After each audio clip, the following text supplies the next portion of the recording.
ಕಿತ್ತಾಟದ ಕ್ಲೈಮ್ಯಾಕ್ಸ್ಗೆ fix ಆಗೇ ಬಿಡ್ತಾ date. ಇನ್ನೆರಡೇ ದಿನದಲ್ಲಿ ಪಟ್ಟದ ಗುದ್ದಾಟಕ್ಕೆ ತೆರೆನಾ? ಡೆಲ್ಲಿಲಿ ಶನಿವಾರ ನಡೆಯಲಿದೆಯಾ high voltage meeting? Rahul Sonia Gandhi ಸಮ್ಮುಖದಲ್ಲಿ ಕ್ಲೈಮ್ಯಾಕ್ಸ್. ಈಗಾಗಲೇ ಕರೆದ್ರೆ ಹೋಗ್ತೀನಿ ಅಂದಿರುವಂತಹ ಸಿಎಂ ಡಿಸಿಎಂ ಕಾಂಗ್ರೆಸ್ನಲ್ಲಿ ಯಾರಿಗೆ ಕೂಲಿ ಕೊಡುತ್ತೆ ಹೈಕಮಾಂಡ್ ಅನ್ನುವಂತಹ ಪ್ರಶ್ನೆ, ಈ $1,000,000 ಪ್ರಶ್ನೆಗೆ ಇನ್ನೆರಡು ದಿನದಲ್ಲಿ ಕ್ಲೈಮ್ಯಾಕ್ಸ್ ಅಥವಾ ಉತ್ತರ ಸಿಗುವಂತಹ ಸಾಧ್ಯತೆಗಳು ಕೂಡ ದಟ್ಟವಾಗ್ತಾ ಇದೆ. ಇನ್ನೂ 2 ದಿನ ಈ ಒಂದು ಕಾದಾಟ, ಈ ಹಗ್ಗ ಜಗ್ಗಾಟ ಮುಂದುವರಿಯುವಂತಹ ಎಲ್ಲ ಲಕ್ಷಣಗಳು ಕಾಣಿಸ್ತಾ ಇದೆ. ಹಾಗಿದ್ರೆ ಡೇಟ್ ಫಿಕ್ಸ್ ಆಗಿದ್ಯಾ ಅನ್ನುವಂತಹ ಕುತೂಹಲಗಳು ಕೂಡ ಹೆಚ್ಚಾಗ್ತಾ ಇದೆ. ಒಂದು ಕಡೆ ಇವತ್ತು ಮೀಟಿಂಗ್, ಇವತ್ತೇ ಈ ಶನಿವಾರ ಒಂದು ಮಹತ್ವದ ನಿರ್ಧಾರವನ್ನ ಕೈಗೊಳ್ಳುತ್ತಾ ಅನ್ನುವಂತಹ ಪ್ರಶ್ನೆ ಏನಿದೆ ಅದಕ್ಕೆ ಉತ್ತರ ಸಿಗುವಂತಹ ಸಾಧ್ಯತೆಗಳು ಕೂಡ ದಟ್ಟವಾಗಿ ಕಾಣಸಿಗ್ತಾ ಇದೆ. ಹೈಕಮಾಂಡ್ ಮಟ್ಟದಲ್ಲಿ ಏನ್ ನಿರ್ಧಾರ ಆಗುತ್ತೆ ಅನ್ನೋದು ಕುತೂಹಲಕ್ಕೆ ಕಾರಣ ಆಗುತ್ತೆ. ಮತ್ತೆ ಆ ನಿರ್ಧಾರವನ್ನ ಸಿಎಂ ಮತ್ತೆ ಡಿಸಿಎಂ ಒಪ್ಕೊಳ್ತಾರಾ ಅನ್ನುವಂತಹ ಚರ್ಚೆಯೂ ಕೂಡ ಇದೀಗ ಮುನ್ನೆಲೆಗೆ ಬರ್ತಾ ಇದೆ. ಒಂದ್ ಕಡೆ ಸಿಎಂ ಏನಾದ್ರೂ ಕೆಳಗಿಳಿಸಿದ್ರೆ ಅಲ್ಲಿ ಯಾವ ರೀತಿಯಾದಂತಹ ಸಮಸ್ಯೆಗಳಾಗತ್ತೆ ಅನ್ನೋದನ್ನ ಅಳೆದು ತೂಗಿ ಚರ್ಚೆಯನ್ನ ಮಾಡಿ ಮಾತುಕತೆಯನ್ನ ನಡೆಸಿ ನಿರ್ಧಾರವನ್ನ ತೆಗೆದುಕೊಳ್ಬೇಕಾಗುತ್ತೆ. ನವೆಂಬರ್ 29ಕ್ಕೆ ಕುರ್ಚಿ ಕ್ಲೈಮ್ಯಾಕ್ಸ್ಗೆ ಡೇಟ್ ಫಿಕ್ಸ್. ದೆಹಲಿಯಲ್ಲಿ ನವೆಂಬರ್ 29ಕ್ಕೆ ಹೈ ವೋಲ್ಟೇಜ್ ಮೀಟಿಂಗ್. ಸಿಎಂ ಜಟಾಪಟಿಗೆ ಅಧಿಕೃತವಾಗಿ ಎಂಟ್ರಿ ಕೊಟ್ಟ ಹೈಕಮಾಂಡ್. ಸಿಎಂ ಬದಲಾವಣೆ ವಿಚಾರಕ್ಕೆ ಸಂಬಂಧಪಟ್ಟಂತೆ ಮೀಟಿಂಗ್ ಆಗ್ತಾ ಇದೆ. ಸೋನಿಯಾ ಗಾಂಧಿ ರಾಹುಲ್ ಗಾಂಧಿ ಸಮ್ಮುಖದಲ್ಲಿ ಸಭೆ ನಡೆಯುತ್ತೆ. ಸಿಎಂ ಡಿಸಿಎಂ ಇಬ್ಬರನ್ನು ಕೂರಿಸಿ ಸಂಧಾನವನ್ನ ಮಾಡುತ್ತಾ ಅನ್ನುವಂತಹ ಪ್ರಶ್ನೆ ಶನಿವಾರದ ಸಭೆಯತ್ತ ರಾಜ್ಯ ರಾಜಕಾರಣದ ಚಿತ್ತ ನೆಟ್ಟಿದೆ. ಮೇ ಬಿ ಅದಕ್ಕೆ ಹಿಂಟ್ ಸಿಕ್ತಂತೆ ಕಾಣಿಸ್ತಾ ಇದೆ. ಅದಕ್ಕೆ ಮುಂಬೈಗೆ ಹೋದ್ರ ಡಿ.ಕೆ. ಶಿವಕುಮಾರ್ ಅನ್ನುವಂತಹ ಪ್ರಶ್ನೆ ಕಾಡ್ತಾ ಇದೆ. ಯಾಕಂತಂದ್ರೆ ಅವರು ಕೂಡ ಕಾಯ್ತಾ ಇದ್ರು, ಹೈಕಮಾಂಡ್ ನಾಯಕರು ಇವತ್ತು ನನಗೆ ಕಾಲ್ ಮಾಡ್ಬೋದು ಅಂತ ಹೇಳಿ ಹಿಂಟ್ ಸಿಕ್ಕಂತೆ ಕಾಣಿಸ್ತಾ ಇದೆ. ಡೇಟ್ ಫಿಕ್ಸ್ ಆದಂತೆ ಕಾಣಿಸ್ತಾ ಇದೆ. ಯಾಕಂದ್ರೆ ಮಲ್ಲಿಕಾರ್ಜುನ ಖರ್ಗೆ ಅವರು ಬೆಳಗ್ಗೆ ಹೇಳಿಕೆಯನ್ನ ಕೊಟ್ಟಿದ್ರು. ಹೈಕಮಾಂಡ್ ನಾಯಕರ ಬಳಿ ಮಾತನಾಡಿ ನಿರ್ಧಾರವನ್ನ ತೆಗೆದುಕೊಂಡು ಸಿಎಂ ಮತ್ತೆ ಡಿಸಿಎಂಗೆ ಬುಲಾವ್ ಕೊಡ್ತೀವಿ ಅನ್ನುವಂತಹ ಮಾತುಗಳನ್ನು ಅವರು ಆಡಿದ್ರು. ಸೊ ಹಿಂಟ್ ಕೊಟ್ಟಿದ್ರು. ಅದರಂತೆಯೇ ಇವತ್ತು ಬಹುತೇಕ ಡೌಟ್ ಅಂತ ಹೇಳಲಾಗ್ತಾ ಇದೆ. ಈ ಸಿಎಂ ಮತ್ತೆ ಡಿ.ಕೆ. ಶಿವಕುಮಾರ್ ಅವರನ್ನ ಕರೆಸ್ಕೊಂಡು ಮಾತುಕತೆ ಆಡೋದು.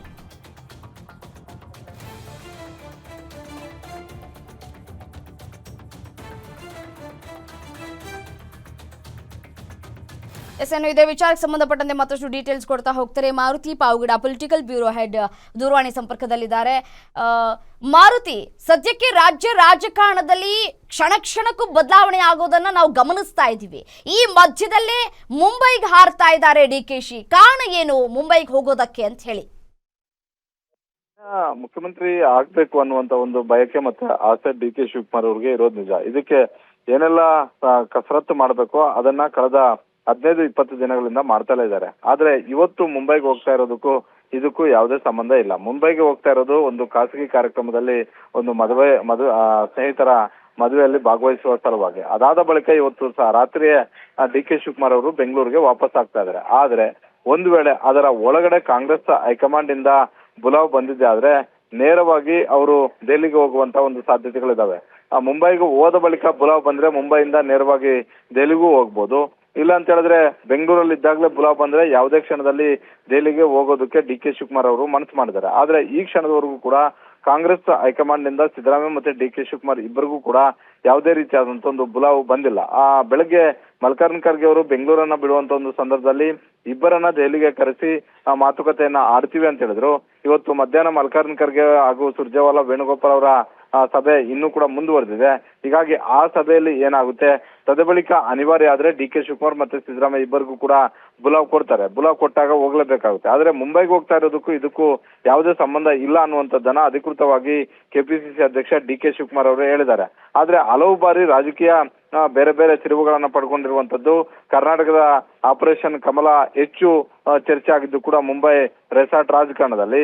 ಹೀಗಾಗಿ ಮುಂಬೈಗೆ ಹೋಗ್ತಾ ಇರೋದು ಸಹಜವಾಗಿ ಬೇರೆ ಬೇರೆ ರೀತಿಯಲ್ಲಿ ಚರ್ಚೆ ಆಗ್ಬೋದು. ಆದ್ರೆ ಡಿ ಕೆ ಶಿವಕುಮಾರ್ ಅವರು ಆ ಮಟ್ಟದಲ್ಲಿ ಈಗ ರಾಜಕೀಯ ಬೆಳವಣಿಗೆಯನ್ನ ಮಾಡಬೇಕು ಅಂತ ಅನ್ನಿಸ್ತಾ ಇಲ್ಲ. ಯಾಕಂತ ಹೇಳಿದ್ರೆ ರೆಸಾರ್ಟ್ ಪಾಲಿಟಿಕ್ಸ್, ಪ್ರತ್ಯೇಕವಾಗಿ ಹೋಟೆಲ್ ಪಾಲಿಟಿಕ್ಸ್ ಮಾಡಿದ್ದೆ ಆದ್ರೆ ಅದು ಪಕ್ಷಕ್ಕೂ ಡ್ಯಾಮೇಜು, ನನ್ನ ನಾಯಕತ್ವಕ್ಕೂ ಕೂಡ ಡ್ಯಾಮೇಜ್ ಆಗುತ್ತೆ ಅನ್ನುವಂತ ಒಂದು ಆತಂಕ ಡಿ ಕೆ ಶಿವಕುಮಾರ್ ಅವ್ರಿಗೆ ಇದ್ದೇ ಇದೆ. ಹೀಗಾಗಿ ಡಿ ಕೆ ಶಿವಕುಮಾರ್ ಅವರ ಆಪ್ತ ಬಣದಲ್ಲಿ ರೆಸಾರ್ಟ್ ಪಾಲಿಟಿಕ್ಸ್ ಬಗ್ಗೆ ಬಹಳಷ್ಟು ಆಸಕ್ತಿ ಇದ್ರೂ ಕೂಡ ಮೊನ್ನೆನೇ ಅದರ ಬಗ್ಗೆ ಸ್ಪಷ್ಟವಾಗಿ ಹೇಳಿದ್ರು, ಯಾರು ಕೂಡ ಬೇರೆ ಎಲ್ಲೋ ಹೋಗಿ ಏನೋ ಪ್ರೆಷರ್ ಪಾಲಿಟಿಕ್ಸ್ ಅನ್ನ ಮಾಡೋದು ಬೇಡ, ಆ ಅಧಿಕಾರವನ್ನ ಪಡೆಯೋದು ಹೇಗೆ ಅನ್ನುವಂಥದ್ದು ಕೂಡ ನನ್ಗೆ ಗೊತ್ತಿದೆ. ಅದೇ ರೀತಿ ಕಾಂಗ್ರೆಸ್ ಹೈಕಮಾಂಡ್ ನನಗೆ ಕಾಲಕಾಲಕ್ಕೆ ಸಾಥ್ ಕೊಡ್ತಾ ಬಂದಿದೆ, ಕಾಲಕಾಲಕ್ಕೆ ನನ್ನ ಜೊತೆ ನಿಂತಿರೋದು ಕೂಡ ಇದೆ. ಹೀಗಾಗಿ ಈ ಬಾರಿನೂ ಕೂಡ ನನ್ನ ಜೊತೆ ಕಾಂಗ್ರೆಸ್ ಹೈಕಮಾಂಡ್ ಕೈ ಜೋಡಿಸುತ್ತೆ, ನನ್ನ ಜೊತೆ ನಿಲ್ಲುತ್ತೆ ಅನ್ನುವಂತ ಒಂದು ಭರವಸೆ ಇದೆ. ಈ ನೆಲೆಯಲ್ಲಿ ಎಲ್ಲೂ ಕೂಡ ಹೋಗೋದು ಬೇಡ ಅನ್ನುವಂಥದ್ದನ್ನ ಹೇಳಿದ್ರು. ಹೀಗಾಗಿ ಮುಂಬೈಗೆ ಹೋಗ್ತಾ ಇರೋದಕ್ಕೂ ಬೇರೆ ರೀತಿಯಾದಂತ ಒಂದು ರಾಜಕಾರಣ ಡಿ ಕೆ ಶಿವಕುಮಾರ್ ಮಾಡಬಹುದು ಅನ್ನುವಂತಹ ಒಂದು ಲೆಕ್ಕಾಚಾರ ಇದೆ. ಅದೆಲ್ಲವೂ ಕೂಡ ತಪ್ಪು ಅಂತಾನೆ ಹೇಳ್ಬೋದು. ಮುಂಬೈಗೆ ಹೋಗ್ತಾ ಇರುವಂತದ್ದು ಯಾವುದೋ ಒಂದು ಕಾರ್ಯಕ್ರಮ, ಖಾಸಗಿ ಕಾರ್ಯಕ್ರಮದ ನಿಮಿತ್ತ ಹೋಗ್ತಾ ಇದ್ದಾರೆ ರಮ್ಯಾ. ಓಕೆ, ಮತ್ತೊಂದು ವಿಚಾರ ಏನಪ್ಪಾ ಅಂತಂದ್ರೆ, ಈ ಕುರ್ಚಿ ಕಿತ್ತಾಟಕ್ಕೆ ಕ್ಲೈಮ್ಯಾಕ್ಸ್ ಡೇಟ್ ಫಿಕ್ಸ್ ಆಯ್ತಾ ಅನ್ನುವಂತಹ ಪ್ರಶ್ನೆ. ಈ ನವೆಂಬರ್ 29ನೇ ತಾರೀಕು ಶನಿವಾರದಂದು ಈ ಹೈ ವೋಲ್ಟೇಜ್ ಮೀಟಿಂಗ್ಗೆ ಕುಲಿ ಸ್ಟಾಪ್ ಇಡುವಂತಹ ಕೆಲಸಗಳಾಗತ್ತಾ, ಏನಾಗತ್ತೆ ಅಂತ ಹೇಳಿ ಏನು ಎಕ್ಸ್ಪೆಕ್ಟ್ ಮಾಡ್ಬೋದು ಈ 29ನೇ ತಾರೀಕು ಅಂತ? ಕಾಂಗ್ರೆಸ್ ಹೈಕಮಾಂಡ್ ಕಳಕಾದಂತಹ ನಿರ್ಧಾರ ತಗೊಂಡ್ರೆ ಈ ಕ್ಷಣದಲ್ಲೇ ಈ ಸಮಸ್ಯೆಗೆ ಪರಿಹಾರವನ್ನ ಕಂಡುಕೊಳ್ಬಹುದು. ಅದು ಸಿದ್ದರಾಮಯ್ಯ ಅವರನ್ನ ಮುಂದುವರಿಸಬೇಕು ಅಂತ ನಿರ್ಧಾರ ತಗೊಂಡ್ರೆ ಡಿ ಕೆ ಶಿವಕುಮಾರ್ ಅವರನ್ನ ಕೂಡ ಮನವೊಲಿಸಬಹುದು. ಅದೇ ರೀತಿ ಸಿದ್ದರಾಮಯ್ಯ ಅವರಿಗೆ ಅವಕಾಶಗಳೆಲ್ಲವೂ ಕೂಡ ಮುಕ್ತಾಯ ಆಗಿದಾವೆ. ಬಹಳಷ್ಟು ವರ್ಷಗಳ ಕಾಲ ಅಧಿಕಾರದಲ್ಲಿದ್ರು, ನೀವು ಬೇರೆಯವ್ರಿಗೆ ಅವಕಾಶ ಮಾಡ್ಕೊಡ್ಬೇಕು, ಡಿ ಕೆ ಶಿವಕುಮಾರ್ ಅವ್ರಿಗೆ ಅವಕಾಶ ಮಾಡ್ಕೊಡ್ಬೇಕು ಅನ್ನೋದಾದ್ರೆ ಸಿದ್ದರಾಮಯ್ಯ ಅವರನ್ನ ಮನವೊಲಿಸಬೇಕು. ಅದೇ ರೀತಿ ಪರಮೇಶ್ವರ್ ಸೇರಿದಂತೆ ಯಾರೆಲ್ಲ ಸಿಎಂ ರೇಸ್ ಅಲ್ಲಿದ್ದಾರೆ ಅವ್ರ ಜೊತೆ ಕೂತು ಮಾತನಾಡಬೇಕಾಗಿರುವಂತ ಒಂದು ಪರಿಸ್ಥಿತಿಯಲ್ಲಿ ಇರುತ್ತೆ. ಆದ್ರೆ ಕಾಂಗ್ರೆಸ್ ಹೈಕಮಾಂಡ್ ಒಂದು ದೃಢವಾದಂತ ಒಂದು ನಿರ್ಧಾರವನ್ನು ತೆಗೆದುಕೊಂಡಾಗ ಅದನ್ನ ನೇರವಾಗಿ ಪ್ರಶ್ನೆ ಮಾಡುವಂತ ಒಂದು ಶಕ್ತಿ ಈಗ ರಾಜ್ಯ ಕಾಂಗ್ರೆಸ್ ಮಟ್ಟದ ಯಾವ ನಾಯಕರು ಕೂಡ ಇಲ್ಲ. ಆದ್ರೆ ಆ ಶಕ್ತಿ ಪ್ರದರ್ಶನ ಮಾಡುವಂತಹ ಅಷ್ಟೊಂದು ಧೈರ್ಯ ಮಾಡುವಂತ ಒಂದು ಕೆಲಸ ಕಾಂಗ್ರೆಸ್ ಹೈಕಮಾಂಡ್ ಕೂಡ ಮಾಡ್ತಿಲ್ಲ. ನಾವು ಹೈಕಮಾಂಡ್ಗಳ ಮಟ್ಟಕ್ಕೆ ಸಂಸ್ಕೃತಿಯನ್ನು ನೋಡಿದಾಗ ಸಹಜವಾಗಿ 2014ಕ್ಕೂ ಮೊದಲು ಬಿಜೆಪಿಯ ದೆಹಲಿ ಮಟ್ಟದ ಹೈಕಮಾಂಡ್ ನಾಯಕರು ಯಡಿಯೂರಪ್ಪ ಅವರ ವಿರುದ್ಧ ಗದಪ್ರಹಾರ ಮಾಡೋದಕ್ಕೆ ಒಂದು ಆತಂಕವನ್ನು ವ್ಯಕ್ತಪಡಿಸ್ತಾ ಇದ್ರು. ಇವತ್ತು ಬಿಜೆಪಿ ದೊಡ್ಡ ಮಟ್ಟದ ಇಡೀ ದೇಶಾದ್ಯಂತ ಬೆಳೆದಿದೆ, ಇಡೀ ದೇಶಾದ್ಯಂತ ಪಕ್ಷವನ್ನ ನಿಯಂತ್ರಣ ಮಾಡ್ತಿದೆ. ಹೀಗಾಗಿ ಯಾರು ಕೂಡ ಅಲ್ಲಿ ಕಮಕ್ ಕಿಮಕ್ ಅನ್ನಂಗಿಲ್ಲ. ಆದ್ರೆ 2009ಕ್ಕೂ 2014ಕ್ಕೂ ಮೊದಲಿದ್ದಂತಹ ಕಾಂಗ್ರೆಸ್ ಹೈಕಮಾಂಡ್ಗೂ ಈಗಿರುವಂತಹ ಹೈಕಮಾಂಡ್ಗೂ ಬಹಳಷ್ಟು ಅಜಗಜಾಂತರ ವ್ಯತ್ಯಾಸ ಇದೆ. ಈಗಿರುವಂತಹ ಕಾಂಗ್ರೆಸ್ ಹೈಕಮಾಂಡ್ ಒಂದೊಂದೇ ರಾಜ್ಯವನ್ನ ಕಳ್ಕೊಳ್ತಾ ಬಂದಿದೆ. ಹೀಗಾಗಿ ಇರುವಂತಹ ಒಂದು ಶಕ್ತಿಹೀನ ಕಾಂಗ್ರೆಸ್ ಹೈಕಮಾಂಡ್ ಆಗಿ ಇರೋದ್ರಿಂದ ಯಾವುದೇ ನಿರ್ಧಾರವನ್ನು ತೆಗೆದುಕೊಳ್ಳೋದಕ್ಕೆ ಹಿಂದೆ ಮುಂದೆ ನೋಡುವಂತ ಒಂದು ಪರಿಸ್ಥಿತಿ ಬಂದೊದಗಿದೆ. ಹೀಗಾಗಿ ಸಿದ್ದರಾಮಯ್ಯ ಅವರನ್ನ ಬಿಟ್ಟರು ಕಷ್ಟ, ಡಿ ಕೆ ಶಿವಕುಮಾರ್ ಅವರನ್ನ ಬಿಟ್ಟರು ಕೂಡ ಕಷ್ಟ. ಇಬ್ಬರನ್ನೂ ಕೂಡ ಸಮತೋಲನ ಮಾಡುವಂತ ಒಂದು ರೀತಿಯಲ್ಲಿ ಒಂದು ಸೂತ್ರವನ್ನ ಕಂಡುಕೊಳ್ಬೇಕಾಗಿದೆ. ಹೀಗಾಗಿ ಕಾಂಗ್ರೆಸ್ ಹೈಕಮಾಂಡ್ ಸಮಯವನ್ನ ತೆಗೆದುಕೊಳ್ತಾ ಇರುವಂತದ್ದು. ಇವತ್ತು ನಾಳೆ ನಾಡಿದ್ದು ಈ 3 ದಿನಗಳ ಒಳಗಾಗಿ ಒಂದು ಅಂತಿಮ ನಿರ್ಧಾರಕ್ಕೆ ಕಾಂಗ್ರೆಸ್ ಹೈಕಮಾಂಡ್ ಬರುವಂತಹ ಒಂದು ಸಾಧ್ಯತೆ ಇದೆ ಅನ್ನುವಂತ ಒಂದು ಮಾಹಿತಿ ಸಿಗ್ತಾ ಇದೆ ರಮ್ಯಾ. ಓಕೆ, ಥ್ಯಾಂಕ್ ಯು ತಮ್ಮ ಮಾಹಿತಿಗೆ.